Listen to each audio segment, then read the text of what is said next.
يحصل يحصل. سامحنا يا رب. ولما يهل علينا الشهر الجديد بالمكاسب ساعتها يعرف ان عملت كده عشان مصلحتهم كلهم. والله كلهم. ها يا امير، ما قلتليش يا حبيبي ناوي على ايه بقى؟ ناوي على ايه في ايه يا ماما؟ في ايه؟ انت دلوقتي باسم المسيح اخدت الدكتوراه والف جهه دوليه تتمنى انك تشتغل معاه. مش ناوي تبص على نفسك شويه بقى؟ وانا هبص على نفسي اكتر من كده؟ ما انت قلتي الكلام كله، انا شغال على نفسي كويس. ايوه يا حبيبي، بس انت ناسي اهم حاجه. وايه هي اهم حاجه؟ الجواز. يا حبيبي انت بقيتش صغير ومن حقك يبقى لك عيل، وانا كمان من حقي يبقى لي حفيد. بص يا ماما، انا جربت حظي قبل كده في موضوع الجواز ده ومن الواضح ان انا ماليش فيه. بس عليك يا امير، انت بتقارن ايه بايه بس؟ التانية كانت امريكانيه يا حبيبي، يعني لا طباعها زي طباعنا ولا افكارها زي افكارنا، وده كان السبب الاساسي في ان انتوا فصلتوا عن بعض. طب انت شايفه ايه؟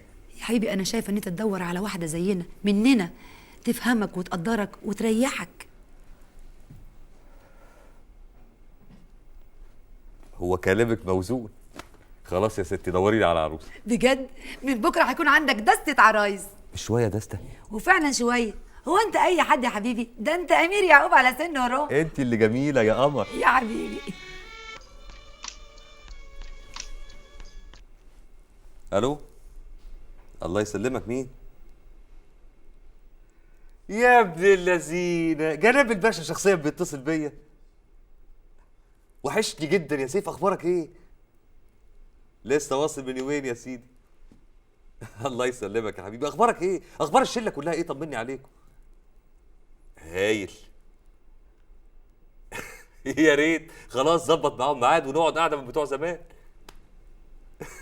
ماشي اتفقنا. الله يسلمك يا حبيبي.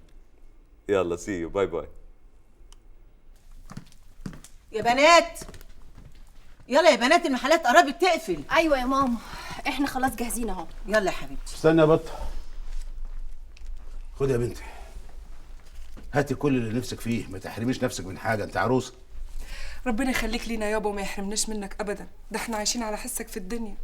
ايه يا حاج امين، انت مش جاي معانا ولا ايه؟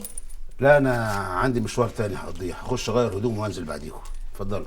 سيبيه على راحته، طريقه غير طريقنا. يلا يا بنات.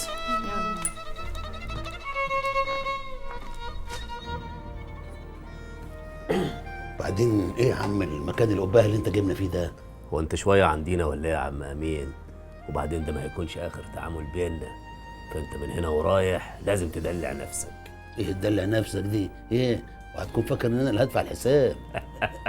لا ما تخافش، اي حساب واي طلبات عندي. المهم جبت بقيه المصلحه؟ ايوه امال ايه، 10,000 جنيه ورق متينات يذبح رقبه الحمامه. عارف. جبت الترخيص؟ جبته. امال ايه؟ اهو ادي الترخيص اهو. ها هتختمه لنا بكره زي ما اتفقنا؟ وبكره ليه؟ ما دام انت حليت لي ابو ايه يبقى انا كمان لازم افرحك. انا جبت الخدمه معايا. الله عليك، الله عليك يا امين يا مترتب، والله العظيم انت راجل 10 على 10. انا طول عمري احب النظام. وعلي بوسه كمان. الف مبروك.